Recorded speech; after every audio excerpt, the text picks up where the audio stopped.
Hello students. बेटा last lecture में हम जो टॉपिक कर रहे थे वो हम डायमेंशन फॉर्मूले के फर्स्ट यूज़ पे क्वेश्चन सॉल्व कर रहे थे। और फर्स्ट यूज़ क्या था? Conversion formula. ठीक है, उसी पे हम आगे नेक्स्ट क्वेश्चन सॉल्व कर रहे हैं। देखें क्वेश्चन क्या है। क्वेश्चन यहाँ पे दिया गया है, convert the value of gravitational constant 6.67 into 10⁻11 newton metre square पर kg square into CGS system.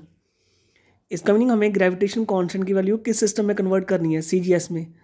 तो अब ये समझ आ गया क्वेश्चन कन्वर्शन फॉर्मूले पे है, तो हमें यहाँ पे उसे सॉल्व करना पड़ेगा with the help of conversion formula. अब स्टेप क्या समझाए गए थे? सबसे पहला स्टेप क्वांटिटी आइडेंटिफाई करना। तो इस क्वेश्चन में क्वांटिटी उसने खुद ही गिवन दे दी हुई है, दैट इज ग्रेविटेशनल कांस्टेंट। फिर आपको समझाया क्या था, जब क्वांटिटी समझ आ जाए देन उसका डायमेंशन फार्मूला। तो ग्रेविटेशन कांस्टेंट का डायमेंशन फार्मूला क्या होता है? m-1 L3 and T-2। ये आपको समझाया गया डायमेंशन फार्मूले में। फिर इसकी ABC पावर लेट कर ले, A is -1, B is 3 and C is -2। अब आपने देखना है कि आपने कहाँ से कहाँ जाना है, मीनिंग किस सिस्टम से किस सिस्टम में कन्वर्ट होना है। तो हमें यहाँ दिख रहा है SI से कहाँ जाना है, CGS। तो एक साइड SI और एक साइड CGS।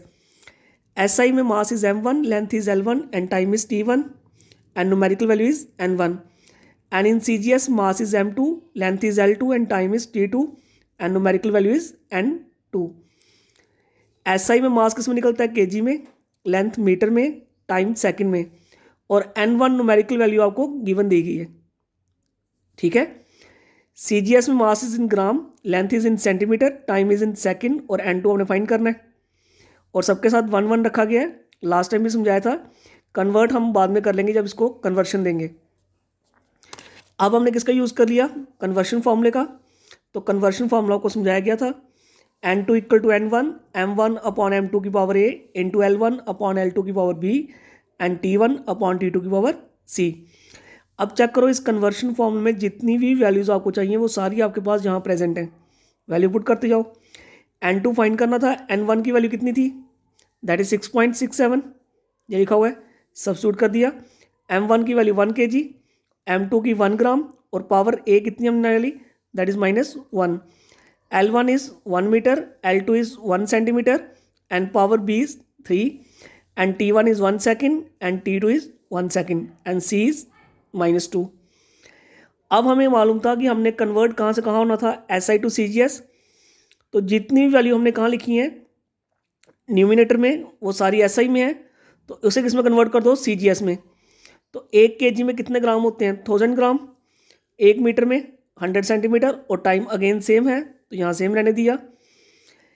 6.67 इंटू 10⁻11 ये सेम रहा। इसे हम लिख सकते हैं दैट इज 10⁻3 की होल पावर -1, क्योंकि 1000 था ना, तो 10⁻3 कर लिया और होल पावर -1। सिमिलरली इसे हम लिख सकते हैं 10⁻2 एंड होल पावर इज 3 और दैट इज 1⁻2। 6.67 इंटू 10⁻11 ये कितना बन जाएगा?